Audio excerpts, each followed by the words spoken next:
आज हम class 12th NCERT history के ऊपर बात करेंगे। जो चैप्टर का नाम हमारा होगा मुगल वंश।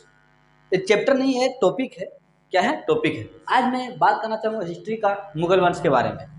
तो मुगल वंश का संस्थापक हमारा जहीरुद्दीन मोहम्मद साहब थे। कौन थे? जहीरुद्दीन मोहम्मद साहब। लेकिन बाद में उसे लोग बाबर कह दिया गया, लोगों के द्वारा बाबर कहा गया। वो बाबर क्यों नाम पड़ा, जहीरुद्दीन मोहम्मद से वो बाबर क्यों हुआ, इसके बारे में और बहुत सारी छोटी छोटी बातें हम करने का कोशिश करेंगे आज के वीडियो में।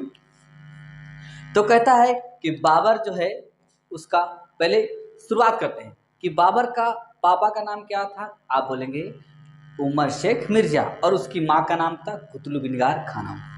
उसका बाप जो था तैमूर वंशज से था और उसकी माँ जो था मंगोल वंशज से था। तो तैमूर और मंगोल दोनों को मिलाकर बन गया हमारा मुगल वंश।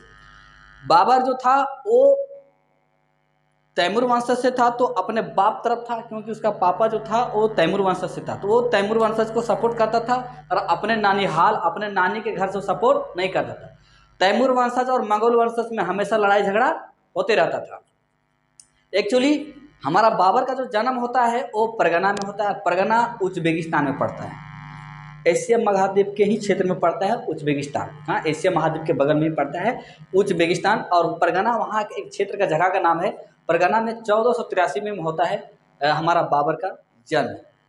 बाबर जिस टाइम पैदा हुआ था उस टाइम परगना का राजा उसका बाप रहता है उमर शेख मिर्जा। किसी कारण उसका मृत्यु हो जाता है, तो जिस टाइम मृत्यु होता है उस टाइम बाबर सिर्फ और सिर्फ 11 वर्ष के था। कितने वर्ष के था? 11 वर्ष। और उसी टाइम किसी मजबूरन उसे बनना पड़ा राजा, क्योंकि बाबर जो था बहुत ही बहादुर था, चालाक था, हाँ, समझदार था, लड़ाकू था, दिमागी वाला आदमी था, मतलब भरपूर सारे चीज़ से परिपूर्ण था, जिसके कारण उसका एक लक्षण बाघ के जैसा था। जिसके ऊपर पड़ता था उसे निखोड़ देता था, इसलिए उसे बाबर कहा गया। क्योंकि तुर्की भाषा में बाबर का मतलब होता है बाघ। क्या होता है? बाघ। इसलिए हमारा जहीरुद्दीन मोहम्मद यानी कि बाबर कह दिया गया उसको। यहाँ तक बातें क्लियर है। 1494 ईस्वी में वो बन जाता है हमारा परगना का राजा। तो चूंकि बाबर जो है बहुत बड़ा साहसी आदमी है, तो क्या चाहता है कि भैया उस क्षेत्र को हम जीत लें, उस क्षेत्र को हम जीत लें, उस राजा को हरा दें, उसको मार दें, अपना हड़प लें। इस मतलब कि अपने क्षेत्र को बढ़ाने का उसके अंदर बहुत ज़्यादा क्या था, खूबी था उसका, मतलब शौक था। चाहता था कि मेरा जो राज होगा बहुत लंबे चौड़े क्षेत्र पे होगा, शासन करना चाहता था। तो क्या होता है कि सबसे पहले वो आक्रमण करता है राजा बनने के बाद समरकंद पे। उसी के बगल में एक क्षेत्र समरकंद पे आक्रमण करता है और समरकंद को जीत भी लेता है। तो 6 महीना तक वहाँ राजा वो रहता है। तो जब समरकंद तरफ जाता है और समरकंद के बाद फिर वो गजनी की तरफ बढ़ता है और गजनी को क्या कर लेता है? जीत लेता है। तो जब गजनी को जीतने के लिए जाता है तब समरकंद को दूसरा आदमी छीन लेता है और उसके बाद फिर काबुल की ओर आता है। तो काबुल को जीतता है तब फिर हमारा गजनी किसी के क्षेत्र में चला जाता है, उसको भी क्षेत्र रहता है। जब इसको बचाने के लिए हो गया तो वो छीना गया, जब उसको बचाने, इस तरह से उसको वहाँ बहुत ज़्यादा ओलझोल हुआ और अंततः लोग उससे परेशान हो गए और सारे लोग भावुक होके बाबर पे कूद पड़े। और बाबर वहाँ से किसी तरह से जान बचाते हुए एशिया महाद्वीप के क्षेत्र में था और भागते हुए कहाँ पे आ गया हमारा उस टाइम का जो क्षेत्र था भारत का, अभी पाकिस्तान में पड़ गया है, उस टाइम वो भारत था। तो भारत के बाजौर क्षेत्र में आ गया। कहाँ पे आ गया? बाजौर क्षेत्र में। और बाजौर क्षेत्र में एक जगह का नाम है 1519 ईस्वी में आता है। कब आता है? 1519 ईस्वी में। और 1519 ईस्वी में बाजौर में एक मतलब कि किला होता है, उस किला का नाम होता है भेरा किला। क्या किला नाम होता है? भेरा। और भेरा किला को क्या कर लेता है? चारों बगल से घेर लेता है और उसमें बम लगा उसकी दीवार को तोड़ लेता है और भेरा किला को क्या कर लेता है? कब्जा कर लेता है।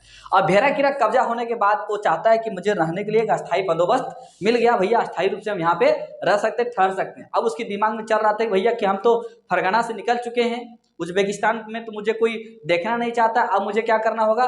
तो उज्बेकिस्तान के जो लोग होते हैं ना आपस में बहुत ज़्यादा लड़ाई झगड़ा करते हैं, मतलब कि लड़ाकू विमान होते हैं वो लोग। लड़ने झगड़ने में कोई शातिर होता है, पहाड़ी क्षेत्र का इलाका होता है, मजबूत होते तरीके से और 6-6 फीट के लंबा आदमी होता है, तो उसमें लड़ना वहाँ उसके लिए असंभव था। लेकिन भारत में क्या था, साला गोबरगिद्ध था, सब भाला से लड़ रहा है, तो कोई छुरी से लड़ रहा है, कोई कटारी से लड़ रहा है, कोई घोड़ा लेके चल गया, कोई हाथी लेके चल गया, इस तरह से तीर धनुष से लड़ाई झगड़ा होता था। तो यहाँ देखा कि भैया यहाँ का जो युद्ध करने का तरीका है बड़ा डैमेज है, इसी का मौका का फायदा उठाता है हमारा बाबर। क्या करता है, जिस टाइम वो लाहौर में बाजौर में था, पाकिस्तान क्षेत्र में था, अभी भारत ही था उस टाइम, अब पाकिस्तान हो गया, तो बाजौर क्षेत्र में उस टाइम दिल्ली का शासक था हमारा इब्राहिम लोदी, और उसका एक चाचा था आलम खां लोदी। इन दोनों के बीच में हमेशा लड़ाई झगड़ा होते रहता था। तो आलम खां लोदी चाहता था भैया इब्राहिम लोदी को किसी तरह से यहाँ हटा दें, और इसको हटाने के लिए सिर्फ और सिर्फ कौन आ सकता है, बाबर। तो क्या किया, बाबर को बोला भैया कि आप बाजौर में क्या कर रहे हो, आप इधर दिल्ली आओ, और दिल्ली आने के बाद क्या करो, इस इब्राहिम लोदी को मार दो और राजा मुझे बना दो, और यहाँ के जितना भी धन संपत्ति जितना लेके जाना आप लेके चले जाइए। तो बाबर बोला वेरी गुड। उसके बाद उसी के बगल में एक तो हमारा और हरियाणा के लगभग क्षेत्र में राजा रहता है राणा सांगा। अब राणा सांगा भी बाबर को निमंत्रण दिया कि बाबर आप वहां क्या कर रहे हैं, आप आइए इब्राहिम खान को और आलम खान दोनों चाचा भतीजा को क्या करो, आप उसको मार के भगा दो, और जितने भी धन संपत्ति लेना है लूट तलट के ले चलो, और हमारा यहाँ पे हमको राजा बना दो। तो बाबर बोला वेरी गुड, ये भी बात मानते हैं। तो बाबर बोला हमारा राणा सांगा से कि एक बात बताइए कि मैं तो यहाँ पे नया नया हूँ, तो यहाँ की जलवायु कैसा है, यहाँ कैसे हम लड़ना, कैसे युद्ध करना, कुछ तो हमको तरीका बताइए। तो बाबर बोलता है हम किस दिन काम आएंगे, मैं सारा बात बताता हूँ, यहाँ का क्या इसका गुप्त चीज है, इसका क्या सिस्टम है यहाँ लड़ने का, मैं आपको सारा बात बताता हूँ। और इसने बताया कि इब्राहिम लोदी का जो सेना है वो घोड़ा से लड़ता है, और उसकी घोड़ा को बहुत ज़्यादा आवाज़ पसंद नहीं है। जब बहुत ज़्यादा शोर शराबा होता है तो उसकी जो घोड़ा है अंड बंड हो जाता है, जिधर जिधर दौड़ने लगता है, उस तरह से उसका युद्ध खराब हम कर सकते हैं। तो बोला ये तो बहुत अच्छी बात होगी। अब क्या करता है बाबर 1526 ईस्वी में, कब 1526 ईस्वी में बाबर ने इब्राहिम लोदी के साथ हमला बोल दिया।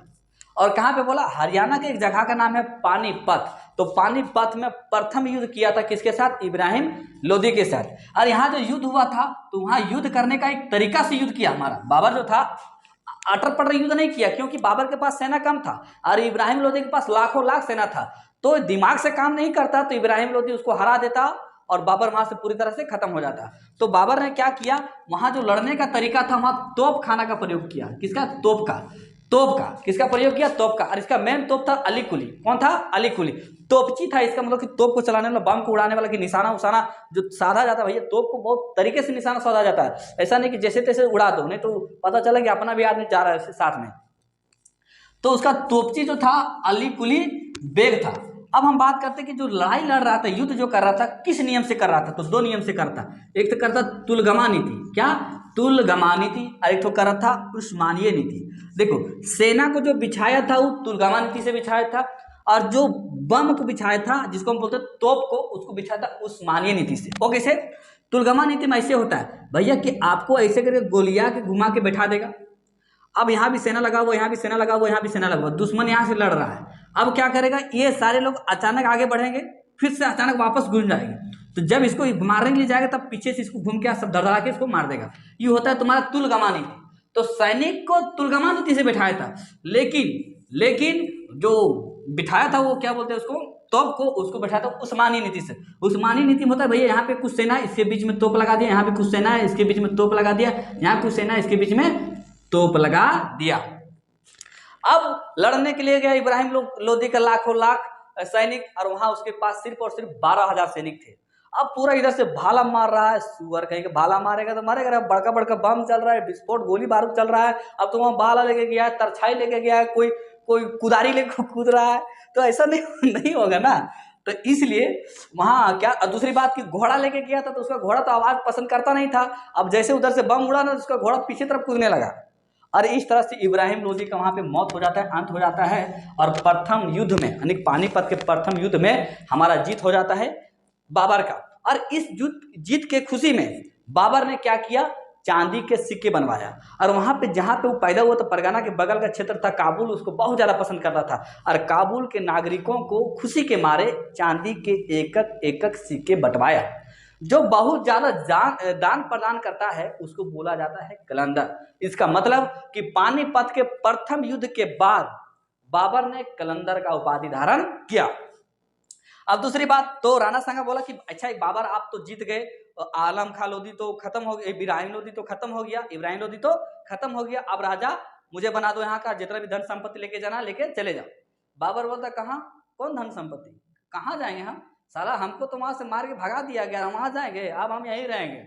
राणा सांगा को चढ़ गया गुस्सा कि तू यहीं रहेगा, बोला हाँ हम तो यहीं रहेंगे। राणा सांगा बोला कि ऐसा नहीं हो सकता है, ऐसा यहाँ रहेगा तो हम तुमको मार देंगे। तो बोला तू भी आओ मेरे साथ युद्ध कर। तो बाबर ने और राणा सांगा के बीच में हो जाता है दूसरा युद्ध खानवा का युद्ध। कहाँ पे होता है? खानवा का युद्ध 1527 ईस्वी में हो जाता है खानवा का युद्ध। तो राणा सांगा सोचता है कि साला हम अकेले इसको मार नहीं पाएंगे, तो उसके साथ क्या कर देता है कि खुद राणा सांगा रहता है। उसके बाद महमूद लोदी, महमूद लोदी कौन होता है भैया? कि ये इब्राहिम लोदी जो मारा था ना, उसका अपना भाई था एक महमूद लोदी। तो ये भी चाह रहा था, बोल मेरा भाई कोई मारा है तो साला इसको भी हम मारेंगे। तो महमूद लोदी भी आ जाता है, इब्राहिम लोदी के भाई। दूसरी बात आ जाता है आलम खां लोदी, जो उसका चचवा था, जो बोला कि इब्राहिम लोदी को मारो और भाग जाना, यहाँ पे हम राजा बनेंगे। तो आलम खां लोदी बोला कि साला हमारे साथ भी ये धोखेबाजी किया तो साला हम भी नहीं छोड़ेंगे इसको। तो आलम खां लोदी पहले से कुशियार था। उसके बाद आता है मेदिनी राय। कौन आता है? मेदिनी राय। मेदिनी राय भी एक राजा था वहां का। और ये सारे लोग मिलके अब बाबर के साथ करना चाहता है युद्ध।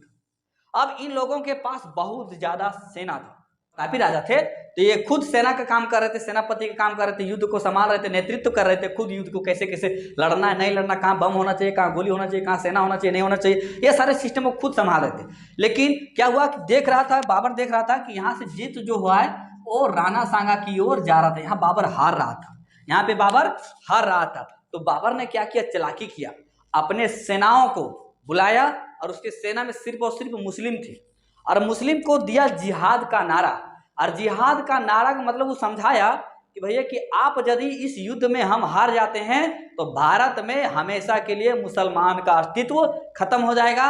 आपको लड़ना होगा ईश्वर के लिए, इस्लाम के लिए लड़ना होगा, क्योंकि इस्लाम के से बड़ा कोई नहीं होता है। ऐसा मुसलमान के धर्म में कहा जाता है कि उनके लिए सब कुछ इस्लाम है, इस्लाम अल्लाह, इससे ज़्यादा कुछ भी नहीं होता है। तो इसलिए आपको इस्लाम के लड़ना है, आपको स्वर्ग मिलेगा, आपको जन्नत मिलेगा। ये सारी बात को उसके दिमाग में, अपने सेना के दिमाग में घुसा दिया बाबर। उसके सेना तो साला धर्म के प्रति पगला रहा था ऐसे मुसलमान, और उन लोग भूखले प्यासे लड़ गया, बोल नहीं साला मारेंगे तो फाड़ेंगे, ऐसे कर करके उन लोगों ने लड़ना शुरू कर दिया। और जिहाद जिहाद जिहाद कर करके जोश में था उन लोगों ने, और यहाँ पे मार दिया राणा सांगा को, और यहाँ मर जाता है हमारा आलम खां लोदी। ये दोनों खत्म हो जाते हैं, बच जाता है महमूद लोदी और बच जाता है मेदिनी राय। महमूद लोदी यहाँ से भाग के बिहार के क्षेत्र में चला जाता है, जहाँ अशोक सम्राट, और बिहार के क्षेत्र में चला जाता है, और यहाँ पे आपका मेदिनी राय बच जाता है। कौन बच जाता है? मेदिनी राय। ये लफड़ा खानवा के युद्ध में हो रहा है 1527 ईस्वी में। अब 1528 ईस्वी में जो मेदिनी राय यहाँ से भागा था, वो क्या होता है कि चंदेरी, कहाँ पे, वहीं पे एक जगह का नाम है, मेदिनी राय जहाँ रहते थे वहीं के एक जगह का नाम है चंदेरी। चंदेरी में मेदिनी राय को अटैक कर लिया जाता है। बाबर और मेदिनी राय के बीच में यहाँ पे आक्रमण छिड़ जाता है। यहाँ फिर से जिहाद का नारा फिर से दिया जाता है, तुझे इस्लाम के लिए लड़ना होगा। और यहाँ पे फिर से 1528 ईस्वी में मेदिनी राय का सफाया कर दिया जाता है बाबर के द्वारा। और फिर से जो महमूद लोदी यहाँ से बिहार की ओर भागा था, उसको फिर से पकड़ लिया जाता है। भैया बहुत कुछ चल रहा था वहां पे, अब तुमको क्या किया जा रहा लिया। तो महमूद लोदी के बीच में 1529 ईस्वी में क्या होता है? घाघरा का युद्ध हो जाता है। घाघरा एक नदी की है जगह, वहीं पे उसका युद्ध होता है। और युद्ध होने के बाद क्या होता है? महमूद लोदी को भी वहां से पराजित कर दिया जाता है। और 1530 ईस्वी में होते होते लगभग बाबर का खुद मृत्यु हो जाता है। कहा जाता है कि बाबर की मृत्यु भोजन में विष देने के कारण हुआ था। किस कारण हुआ था मुझे मालूम नहीं है, लेकिन जैसा बताया जाता है मैं आपको वैसा ही बता रहा हूँ। क्योंकि बाबर जो था एक बहुत बड़ा आशिक था। दूसरी बात कि बाबर जो था, जो युद्ध कर रहा था, उसमें शराब नहीं पीने के लिए कहा। उन लोग बोला कि जब हम लोग इस युद्ध में लड़ेंगे, मुसलमान जिहाद का नारा दे रहा था, उस टाइम शराब पीने के लिए मना कर दिया। क्यों?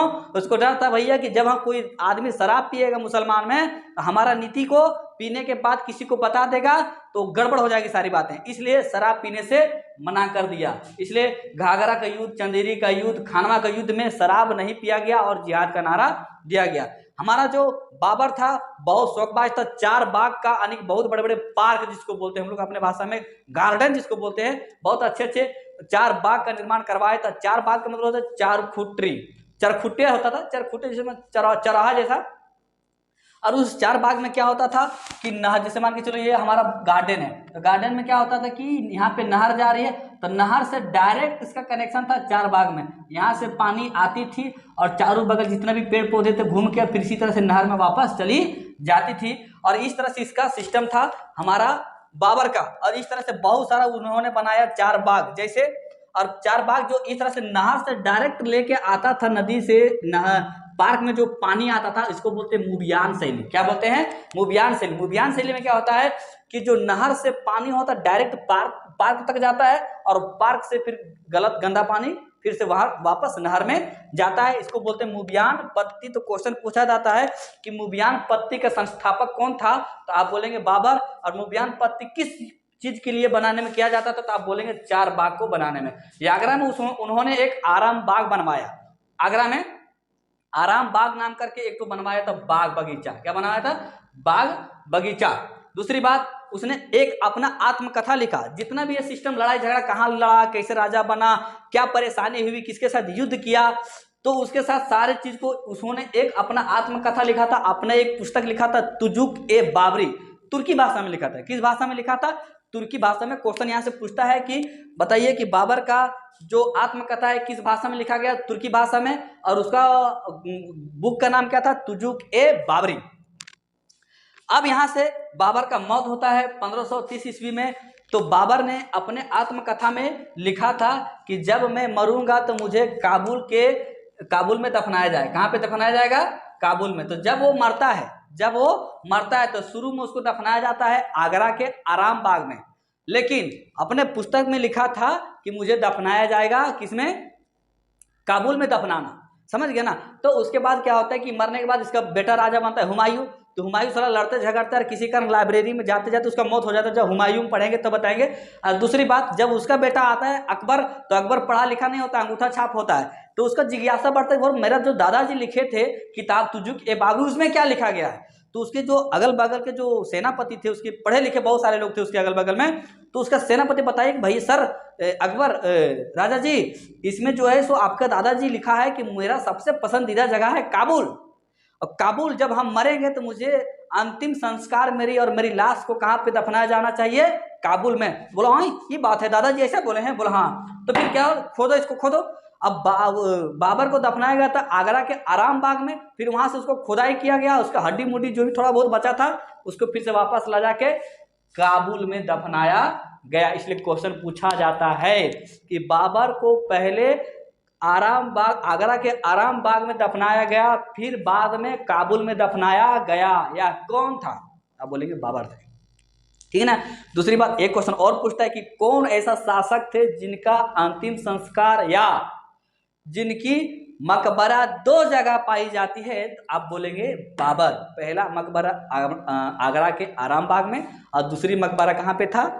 हमारा काबुल में। आशा है दोस्तों ये सारी बातें बाबर के विषय में आपको अच्छा से समझ में आया होगा, और मैं कोशिश करूंगा कि अगला वीडियो हुमायूं के ऊपर डालें, और हुमायूं भी आपको बहुत अच्छे से समझ में आएगा।